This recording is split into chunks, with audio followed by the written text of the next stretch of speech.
Okay, so why don't we get started so everyone can unmute. So we'll start. We weren't sure how many people we're going to have for this call or for this webinar.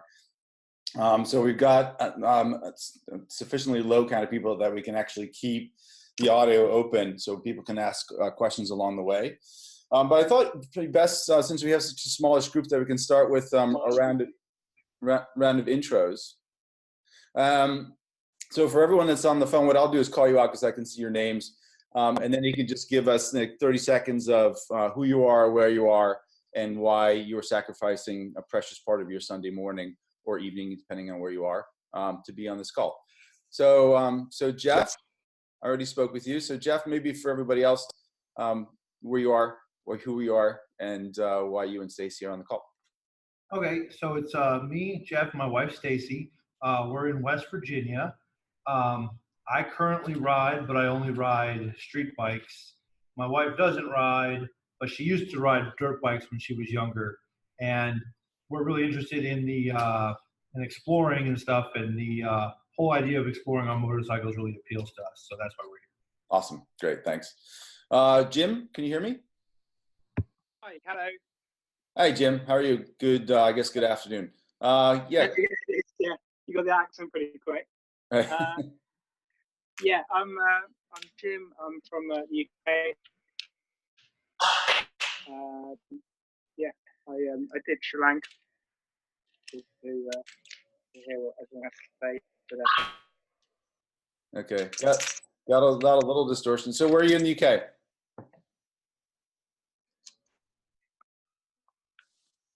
Jim? Okay, I think we lost. All right, so Don, I'll go to you. So you quick. So you already gave your Colorado, but maybe for everyone else that joined a second ago, quick intro. Yeah, I'm going to actually speak for Dawn. Okay. She signed up for me. It's really me, and my name's Dave. Hi, Dave. I don't have Facebook, so I made my wife sign up. Although she's interested in riding as well. We had some correspondence with Wendy about she's a new rider. She rides with me, but she got a bike pretty recently, so we're looking at either her as a pillion or by herself, which I'm trying to encourage. Okay, excellent. Have you ridden in India before? Have not. Our longest trip so far, our longest adventure is about 1,000 miles. Yeah. But we're definitely very interested. I've read every single adventure book out there, including I'm starting on yours now. Okay. really excited about the prospects. Awesome. Great. Thanks very much. Thanks for plugging my book. Okay, Michael, how's it going, Michael? Owens. Good. Hey, Rob. It's Mike here in Toronto. We spoke the other day, and I sold my company last year, and I've been traveling for the last 14 months or so, and this is part of the world that I've never been to, and I'm really keen, as we talked about the other day, on visiting it on hills. So just a little bit more about what that entails. Okay. Excellent. Good to hear from you again. So then we have Rachel just joined. Rachel? You can unmute that button on the lower left.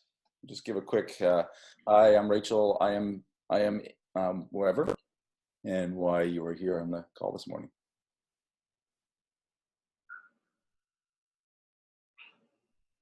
Sorry, bottom left, was top right.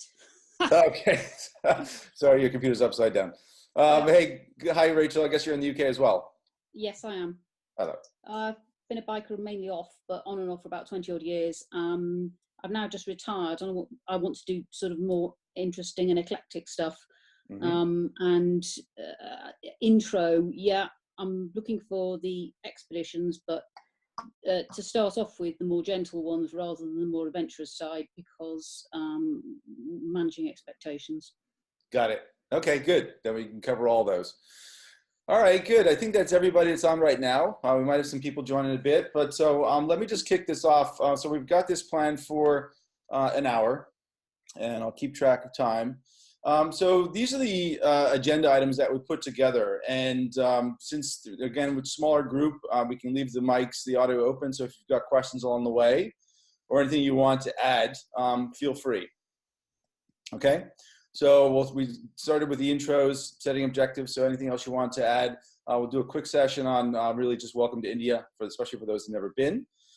Some practical tips on logistics, flights, visas, insurance, all those kind of good things. Then we'll talk about what it's like to actually ride there, the bikes, what you experience. And I'm sure, like you, if you've actually mentioned to any of your friends that you've been thinking about riding a motorcycle in India, they probably said that you were probably thought you were crazy. Because even people that have traveled there in a taxi feel maybe a little bit overwhelmed. But to be honest, that's the reason that it's so exciting. So we'll hope to kind of put some of the maybe biased fears to the side and let you focus on the things that really makes it exciting. All right, and then we'll talk a little bit about our company, what we do. All right, anything else that anyone wants to pop onto that agenda that we might have missed? Okay. So just quick intros from our side. So my name's Rob, also called Roro. I founded the company and I call myself the Maharaja of client experience. So we're all really an experiential travel company. So I don't consider us to be a tour company. So I've been riding internationally, adventure touring probably now for 23, 24 years. I've managed to cross through about 40 countries on four different continents. And I recently left a career actually in management consulting to focus on this because I'm doing something that I love and there's nothing better in life. So Wendy, who is based in Aberdeen, and she's probably the first person that you interacted with when you subscribed to the website, is actually attending a wedding in Glasgow today, so she can't attend. But I'll hand over to Avon and then to Josh, and then we'll keep going from there. Hi there, this is Avon, and I just wanted to be on this call this morning to talk with everyone to talk about my experience riding in India. I've been riding for many years, a little bit of dirt bike experience, mostly on road, and riding through India is a great way to experience the country and the people, and it's something that you can't recreate any other way. So I encourage everybody to get on a bike wherever you are and get ready for an adventure. Thanks, Avon. And Josh.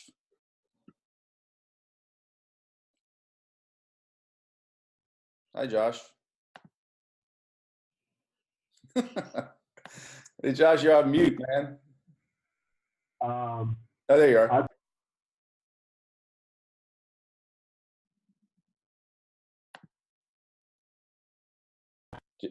Hey, Josh. Can you hear me? Yeah, I can hear you. Yeah. All right. Hi, guys. Sorry, this is Josh. I'm calling in from India, New Delhi, to be precise, which is the capital city of India, the largest democracy in the world. And in a couple of days, we're going into election. Thank you so much for joining. This is a webinar for me, the first webinar. So in case I get sidetracked, Rob's going to jump in. I'm passionate about people. I'm passionate about motorcycles, and two-wheeled expeditions is my kind of dream job, where I'm able to share what I believe is one of the best things in the world, which is exploring India and Nepal on two wheels. So if you've already been to India, I want to just say, please visit as an official Indian invitation. Please come again. India is a nation of nations. I think you can see the slide. It says it's a home of 1.3 billion people, but actually it's many nations. And there are 22 official languages, 29 states. But we speak English as our official language, and then all the other states have different languages. So I can't really do justice in the next couple of minutes. But I'm a dad. I'm an artist, and I've been riding motorcycles for now around 20 years, mainly Royal Enfields. And this is what I love to do. So, yeah, that's me. Okay. And I've already moved on to the slide. I should have checked. I'm assuming that everyone can see my screen that I've been sharing from the beginning. Does everyone not see that? Yeah, I can see that. Okay. All right. Okay. Okay.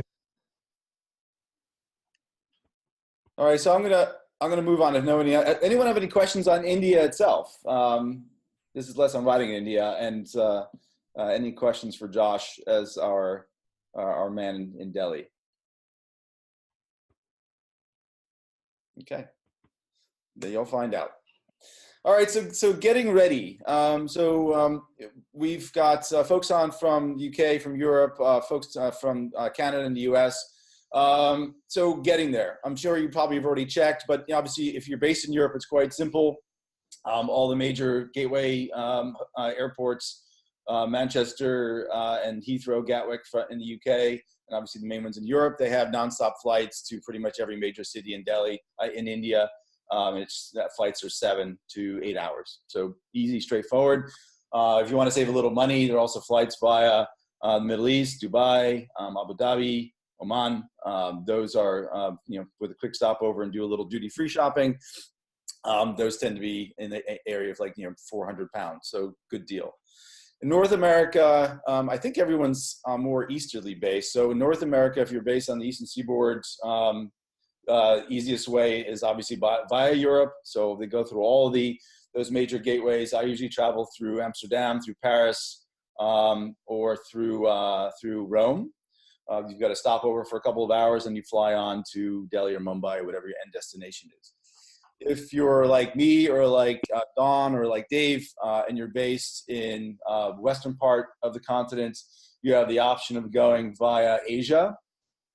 And one heads up is pretty much all the flights into and out of Europe arrive between midnight and 2 a.m. and they all leave between 2 a.m. and 4 a.m. So it's a little bit gruesome. You kind of get used to it.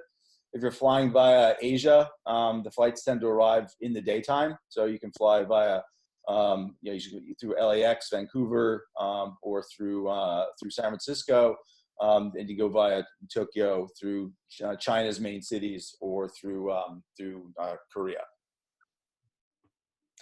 On the visas, everyone's from the UK, US or UK. Visa process for India is very simple now. It's just an e-visa process. I have the URL flashed there, but I can send it to you as well. But it usually takes about 24 hours. You get an email and you're good to go. Nepal is even easier. Nepal has a visa on arrival. Although I found it is easier to actually go and apply for it up front, and then you just skip a line and you just show your email, and then you're done. You pay for it before you get there. But even if you don't, it just counts. You pay I think it's like $30, and you're good to go. So both countries quite simple for Western tourists to travel to.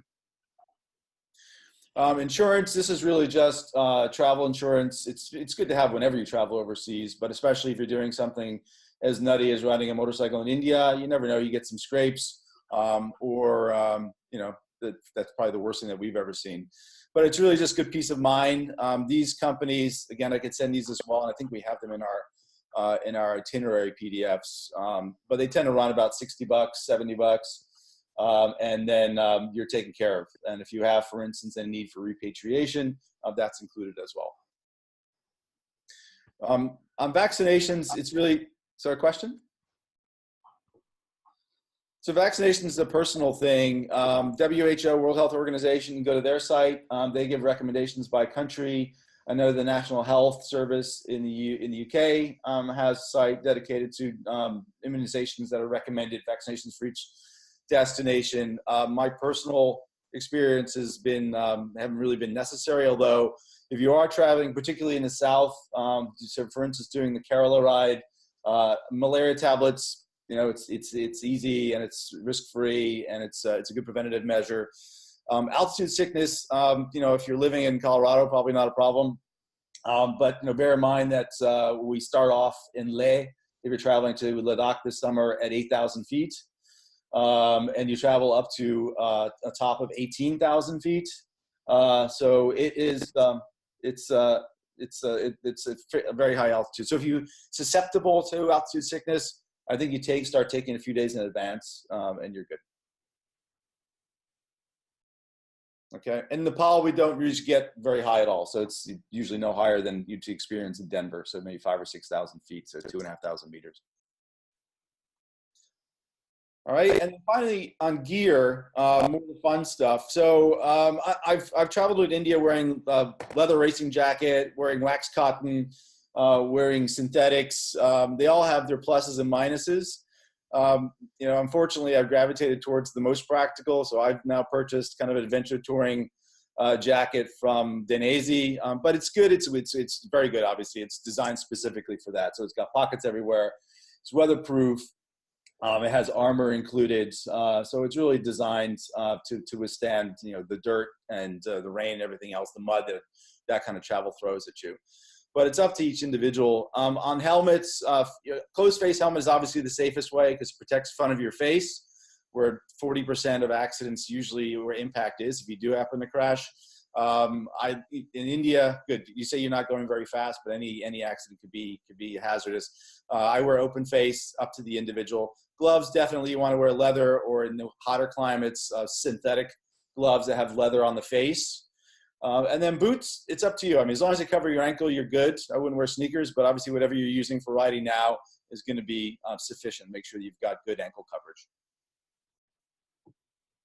Okay, any questions on any of this getting ready stuff? I mean, if you're even thinking about this trip, there are probably a dozen other things that you're thinking about that maybe we haven't touched on. Is there anything else, any other question anyone has on getting prepared? Rob, it's Mike here. I just was thinking of the motorcycles. To shift on the left or right? It's like in the UK, so you ride on the left. No, that you add shifting the gears with your left foot or your right foot? Oh, no, it's the same. It's the same as in standard bikes. Okay. All right. And I said you ride on the left. You actually ride on the right. So it's the same as in the UK or in Commonwealth countries. That's something you get to use very quickly. But yeah, the configuration layout of the bike is the same. Okay. All right, so I'm going to hand out to Josh on his fancy Himalayan to talk a little bit about the cool stuff about the bikes, and then we'll talk about riding in India, and we'll go from there.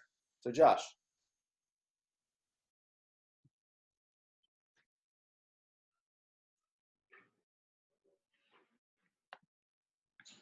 Hey, Josh, you're muted again. There you are. No, you got to unmute.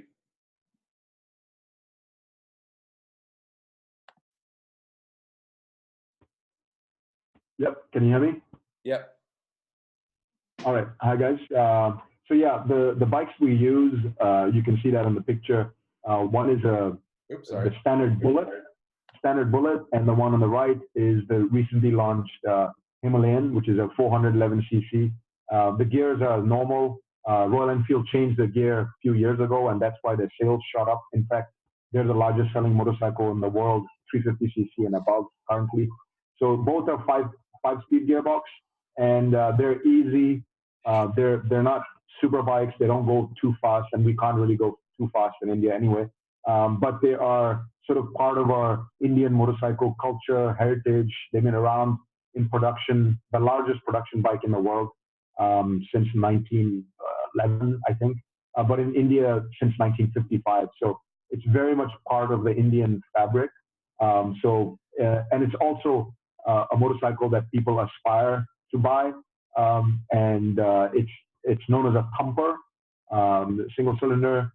It's a fun, simple, reliable bike, and in the first 2 days, chances are you're gonna fall in love with this bike because it just has this charm about it that which is the reason why it's still around in production and people love it. So I've been riding it for all different various models for the last 20 years, and they are charmers. They're just wonderful bikes. So yeah, that's about it. Any questions, please feel free to ask.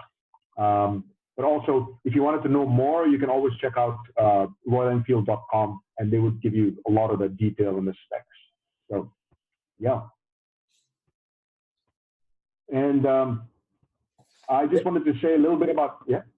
No, it's Rob. So anyone else have any other questions about the motorcycles? Yeah, I have a question about them. I'm 6'5", and I'm just wondering, are they still going to be comfortable for me? Because I'm a pretty tall guy. Yeah. So Honestly, I haven't seen a 6'5" guy, but I've seen a 6'2". And what you do is you kind of sit slightly back on the seat, and they are fun to ride. So they can take the height, the weight. Obviously, not a pillion at the back, but it's quite reliable and it's quite sturdy, and it's not a plastic bike. So for a tall person, it's totally fine, and for a short person as well. So I don't foresee an issue with height. Yeah, I think the Himalayan. I mean, the Himalayan's a taller bike anyway, but you can adjust the shock. So we can release some of the preload in the shock, and the bike comes up. In this case, probably like another 100 millimeters, maybe 60 millimeters. So yeah, it'll be fine. But usually the question we have is the opposite one. People that are shorter that want to figure out how to get it lower. But the fact is the motorcycles are very configurable. And they're, even if we got in a situation where, someone is very short, so maybe like under 5 feet, there are linkage kits to be able to bring down the ride height even further. So that should be no problem. Yeah. So for both, right, whether you're too tall or you feel like it's too small a motorcycle, it isn't actually. So yeah, I think that shouldn't be an issue. Okay. So any other questions on the bikes? The fun stuff. All right. Do you want me to go through riding in India and money and stuff like that? Well, I'll do this one since I wrote this, and and obviously Josh has been riding there his whole life. So to me, him riding in India is just like riding. But for a person coming from outside of India, it's a different experience. So maybe you just go to YouTube and maybe find a couple of videos of riding in India, kind of get a sense of, because there's a lot going on. But just these, I wrote an article called 10 Principles, but only 8 are relevant here. So I'll run through these quickly. So the first one, and this applies not just to riding, but also applies just to day-to-day activities in India, because India can be a little frustrating, especially at first when you're trying to get things done. It seems things tend to be quite bureaucratic. So get into your Zen space, and being patient will help you have a much better time. And that applies to being on the road as well. Road rage doesn't get you very far. It will seem like everyone's trying to kill you, but they really aren't. There's a lot going on. There's cars crossing lanes and no use of blinkers, people riding on your tail, a lot of horning. But it's just the way it works in India. So one of the things that we do is to ensure that you're safe. So when we ride as a tight group. We have a ride captain and a ride supporter, a guide supporter at the back and front. They're on Bluetooth the entire time, talking to each other, making sure that we're navigating the traffic as safely and efficiently as possible. To be honest, and we often call it the world's best video game, because it might seem a little intimidating at first. By the time you're done, you just love it. The concept of horn and be horned. So India is a weird place. It's probably one of the only places in the world that I know that horning is a national pastime. And the way to think about it is it's not that they're angry. They want you to get out of the way, although sometimes that's the case. But it's really just kind of the way that bats fly and signal to each other where they are, so they don't smash into each other. They're using sonar. It's the same thing. A horn is basically a way to say, hey, I'm here, so don't run me off the road. So it becomes kind of fun after a while. There's a thing called the law of hundreds. So most people, I've seen a couple people post on our site in our Facebook page that we only cover 800 kilometers in 10 days. And if you're riding in Europe or North America, that's like, well, what are you doing the rest of the time? You don't make a lot of progress in India. First of all, the bikes aren't very fast, but the roads could be challenging. So we have this thing called law of hundreds. So it's really difficult to average more than 100 miles a day, not 100 kilometers, 100 miles a day when you're riding.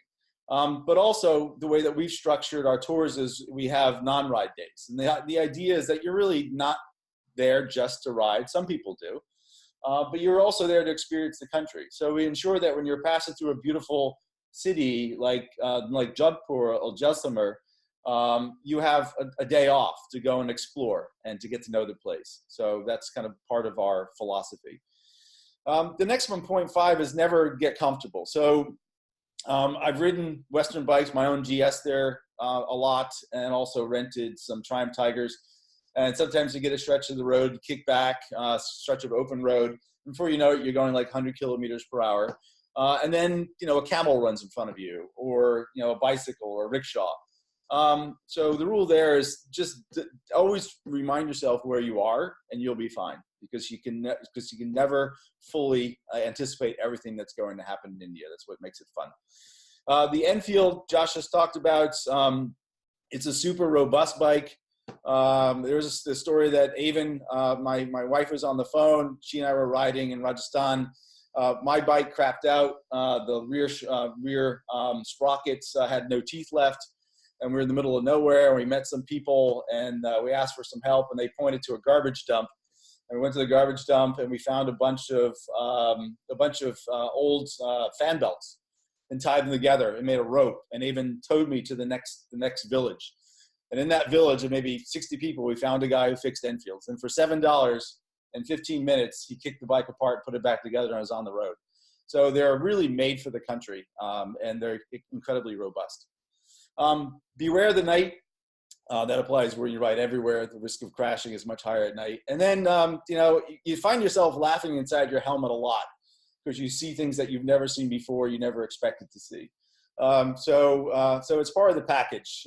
Just go there and have a really good time, like we do. That's why we love it so much. All right, any questions on what it's like to ride in India? Obviously, this just scrapes the tip of the iceberg, but you'll find out for yourself.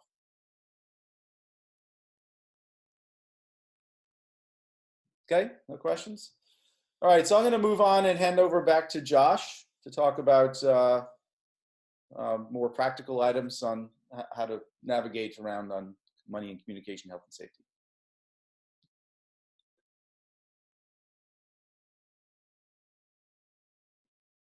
Josh, are you muted again? Yeah, you're muted. Can I ask one question? It's Ashley from Alberta, Canada. Hi, Ashley. Yes. So is Delhi, is it like Kathmandu, like same kind of craziness? Delhi is much crazier than Kathmandu.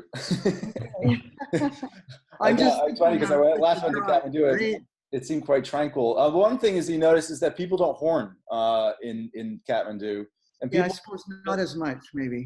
Yeah, and people really tend to obey the traffic rules. So maybe it's all relative, but yeah, Delhi's pretty insane. That's what makes it such a fun place. Okay, thanks. Hey, Josh, you there? Yeah, I'm there. All right. Can you hear me? Yeah. Yep. All right. Yeah. I live in Delhi, so for me, it's a very calm city. It's amazing.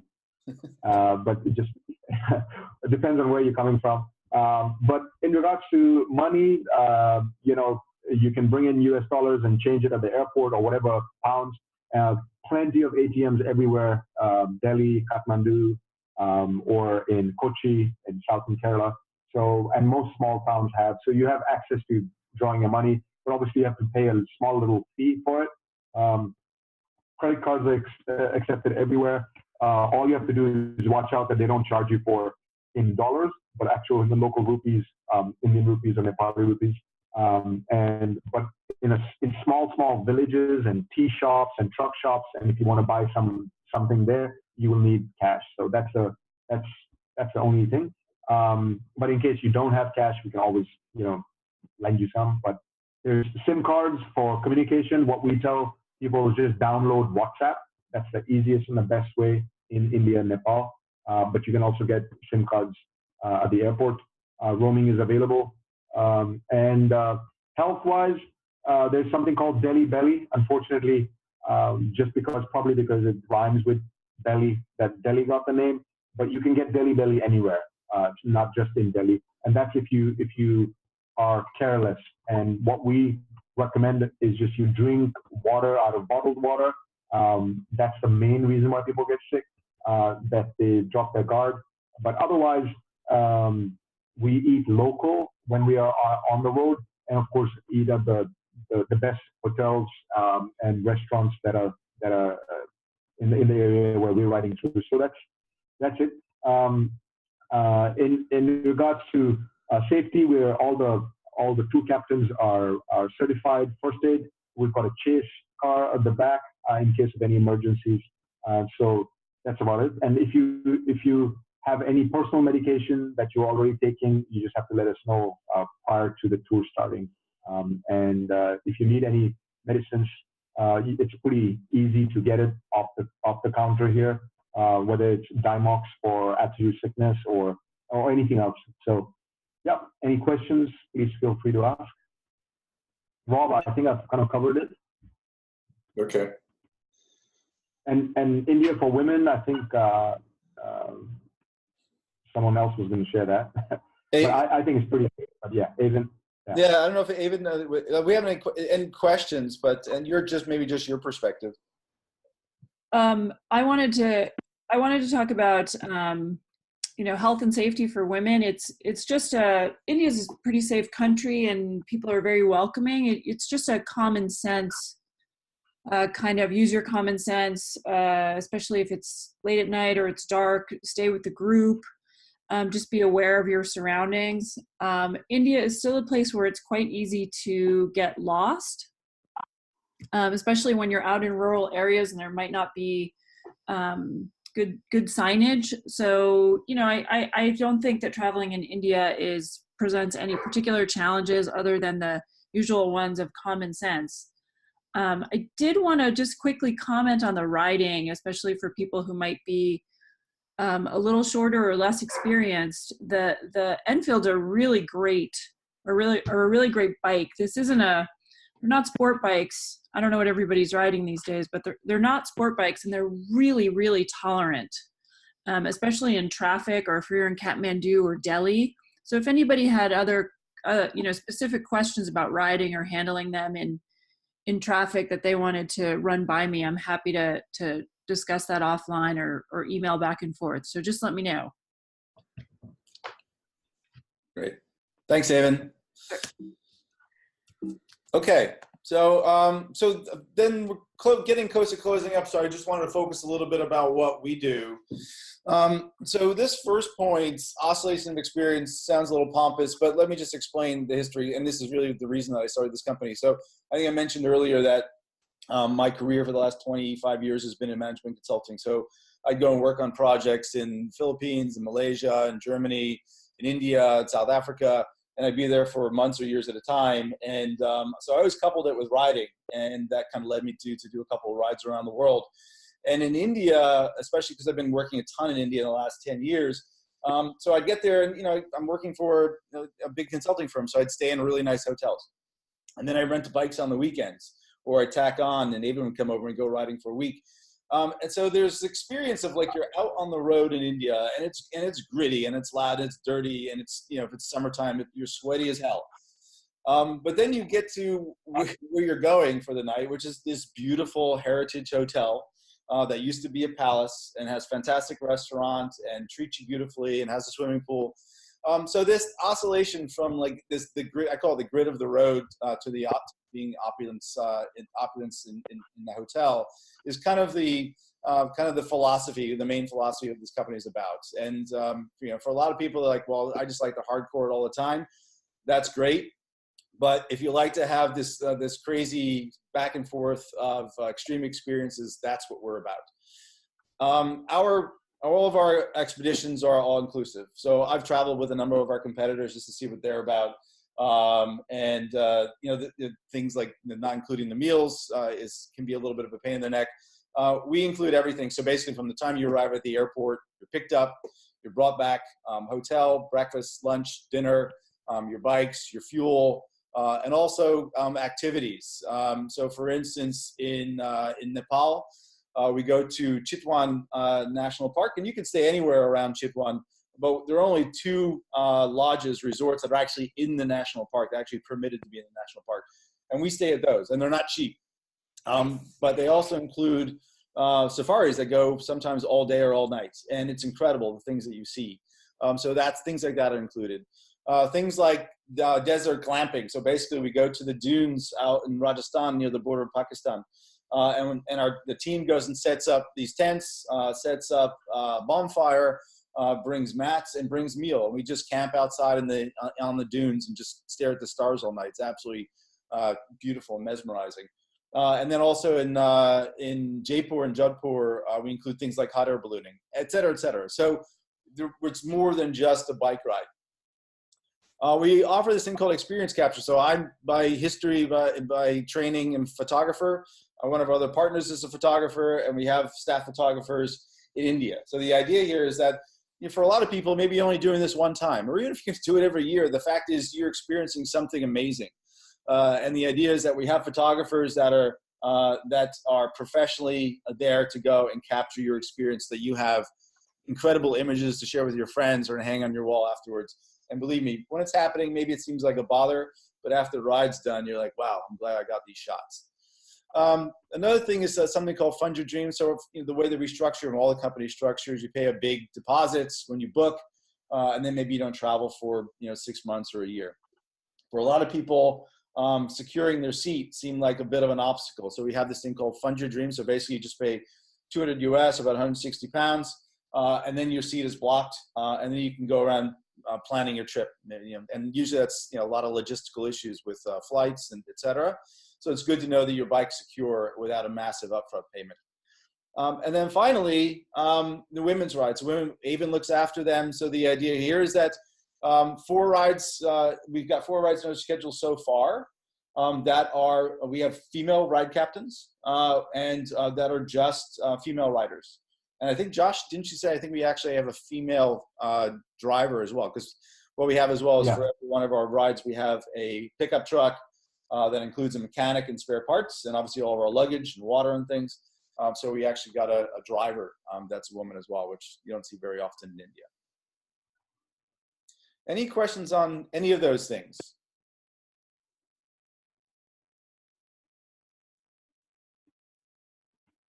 Okay, good. All right, so I think we're about done. So this is our Q&A. We have about 10 people on the line. So any other final questions or thoughts?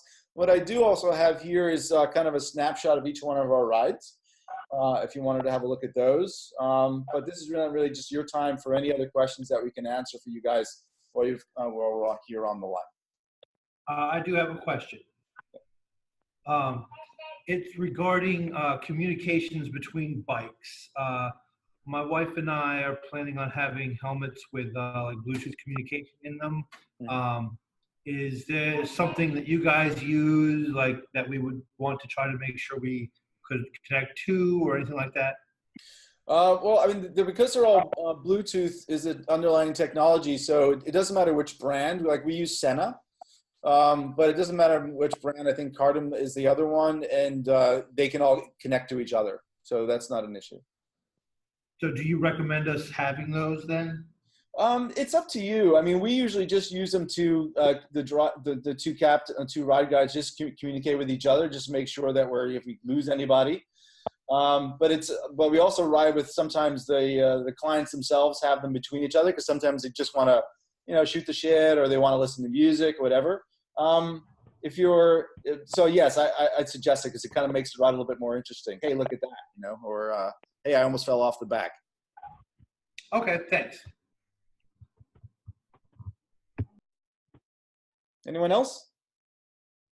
Rob, hi, it's Dave. Hi, Dave.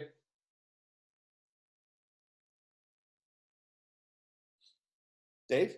Our gear and the clothes we're bringing, are we carrying that on our bikes, or is that all being packed following us in the chase car?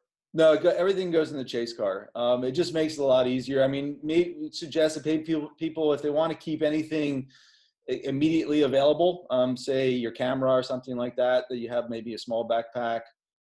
Some people carry like a small saddlebag, like a kind of like those kind of portable ones you just throw over and strap on the back of the bike. But all your luggage and stuff like that goes into the truck. What's are there laundry facilities along the way? Yeah, the hotels all have laundry. Okay. Yeah. Thank you. Mm-hmm. Yeah, we recommend you have like a hydration pack just for water, and all your sort of personal details like your passport and your wallet and those kind of things that should be on you.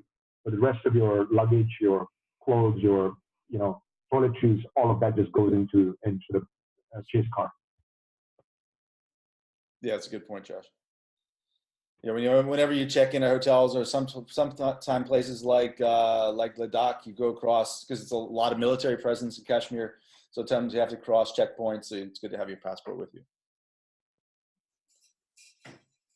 So if you don't want to do the fund your dream and you just want to pay it, so you can pay a deposit, correct? Yeah, so the way that we work it, so if you're booking 60 days or further in advance, that you pay $1,000 deposit, that's refundable up until the 60 days. And then between 60 and 30, you're refundable. If you have to cancel, we'll work with you to reschedule. And if we can fill the seat, even up to the day that we depart, if we fill your seat, then we'll give you all your money back. But usually your structure is that once we get 30 days out, it's usually very difficult to refill that seat or to cancel in any of the hotels or anything like that. But 1,000 is the deposit to make the booking. Thank you. Uh-huh. And that's U.S. obviously, not Canadian. Can I ask the differential between, shall we say, your least arduous ride and your most arduous ride? I'm not quite sure how one would rate oneself in terms of either riding or ability to ride for X many days for the distance. Can you articulate the difference between the easiest one and the hardest one? Yeah, that's a great question. So really, thanks for asking. So the easiest ones defined as, first of all, there's no off-roading. Then we can never guarantee that at some point you might have to go on the dirt because the road construction or whatever. But there's no serious no real off-roading. The other component to the easy rider class, the simplest class, is it's relatively flat. So that's pertains mainly to Rajasthan. So a couple of hills here and there, but quite straightforward. So bottom line is that anyone that's been riding for a year, maybe has 1,000 miles under their belts, could easily handle Rajasthan ride. Nepal is we still I'm sorry, not Nepal. Kerala we still classify as easy rider, although there are some hills, but the roads are fine. Nepal is kind of then in the middle. Nepal's a lot of switchbacks, and there are some off-road segments. So I think we call it Avid Explorer. And then the most complicated difficulty level is Ladakh. So Ladakh is obviously, it's in the Himalayas. We have stretches of maybe 70 kilometers at a time that are off-road. Not to put anybody off, because you're still on a road. It's just that the road isn't paved. So it would be gravel or it'd be hard packed dirt. There are a couple of stretches that we go in the sand, but that's usually for fun more than anything else, because people like to push their limits and try something new. So that's kind of the main designation. Obviously in Ladakh as well, there are lots of mountains. We go up to over 18,000 foot pass. So there are a lot of switchbacks and things like that. So does that answer your question about this?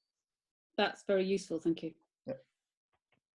And Rob, we've got those maps, I think, the expedition profile after the slide. Yeah. Yeah, so I guess we can run through this. We got a couple of minutes. So it's Nepal, the season, September to May. So we're doing our last ride next month. And after that, it just gets too hot. The distance is, manageable, 800 miles, 1,000 kilometers, 12 days. And like I said, Avid Explorer. So there are, especially through this area between Pokhara and Tansen, and then from Chitwan up to Daman, a lot of switchbacks. And sometimes, they're not necessarily paved, so it could be gravelly. Ladakh, like I was just talking about, Ladakh's kind of interesting because we use Leh as our base, and we kind of do trips out to Lamayuru and back, then Hundur and then back, and then down to Moriri in the south and back. But like I said, a couple of passes, two of actually one of the highest motorable passes in the world. It's incredibly fun. But just setting expectations is quite a bit of gravel and dirt along the way. Kerala is just beautiful, lush jungle, everything from beaches to the Western Ghats highlands, tea plantations, and wildlife sanctuaries. So this is classified as Easy Rider, but the only reason that I kind of qualified it is that 2 of the segments here up to Anamalai Wildlife Refuge, it's beautiful, but it's I think it's like 45 switchbacks. So, but it's like riding in Switzerland. The roads are perfect. And then up in Uti as well, there's a lot of switchbacks. But the road surface itself is pretty fantastic. In fact, some of the best I found in India. And then Rajasthan, like I was saying, is Easy Rider. So it's all pavements and it's relatively flat. And it's just, if you've never been to India before, I'd highly recommend it because you're seeing things like that you've never seen before. You see camels, you see Rajasthani people, just incredibly exotic, colorful turbans. And obviously it's one of the oldest parts of India, being on the Silk Route. So incredible forts and palaces along the way. So culturally extremely significant as well. Okay. I think the last slide is, I've had a number of people say, like, what about the hotels? You know, you guys keep saying you stay at great hotels. These are 2 as examples. And I'll be honest, I mean, sometimes, especially in Ladakh, there are no hotels because you're actually in the wilderness. So we have tents, but there are actually companies that provide the tents. So they're robust tents. But in places like Kathmandu and in Rajasthan and Mandawa, we regularly do reconnaissance rides and we check out new hotels. And these are the 2 of the gems that we found on our last ride that, to be honest, we didn't want to leave. They're both, the one on the right, Mandawa, is called a Haveli. So it's an ancient, kind of like a manor home that was built by, the aristocracy. It was only recently converted to a hotel, maybe like 2 years ago. It's just beautiful. And then the Baba Mahal Vilas in Kathmandu, it's a boutique hotel. Again, it belonged to, a long time ago, it was built for an army general. It's got a lot of history, but a lot of architectural beauty. So, we don't skip on this. So people might say, well, you're a little bit more expensive. Yeah, but this whole concept of oscillation of experience, when you're done with a hard day on the road and you're filthy and you get to walk into a palace like that, you're just like, God, it feels so good. And both of them have pools as well. So if people want to jump in a pool. It's a nice little added bonus to your holiday. Rob. Yeah. Question about, since you're speaking about the hotel and the clothes we're wearing at these, finer hotels and finer restaurants versus the clothes we're wearing during the gritty part, is there like a dress code that we would have to follow for these hotels? No, it's funny. First of all, they know us, so they know we're coming on bikes, so they're kind of expecting us to be dirty. But no, I mean, for guys, I usually just put jeans and maybe a black t-shirt, maybe one button-down shirt if you feel like you want to get a little fancy for a night, but nothing more than that. And cool. For women, even your perspective, I mean, for women, it's a lot easier because you can pack a lot into a smaller bag. Sorry, I had to unmute.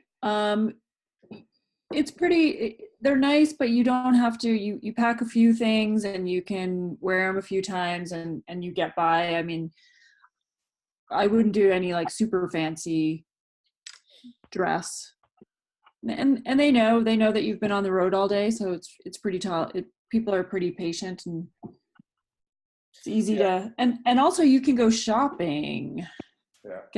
Get something local is always really fun. Yeah, I mean, to be honest, the staff of the hotels love to come outside and take pictures with us. So you kind of like a star when we show up. Great, thank you. Yep. Okay, so we got 5 minutes left. Any other final questions or comments before we wrap up? Okay, well then on behalf of Avon, Josh, and Wendy, thanks everybody for joining. Enjoy the rest of your Sunday, and if you got any further questions, you can reach out via any one of the communication protocols that are out there. So have a good day, and thanks. Thank you. Thank you. Thank you. Bye, everybody. Thank you. Bye. Bye. Bye. Bye. Thank you. Thanks.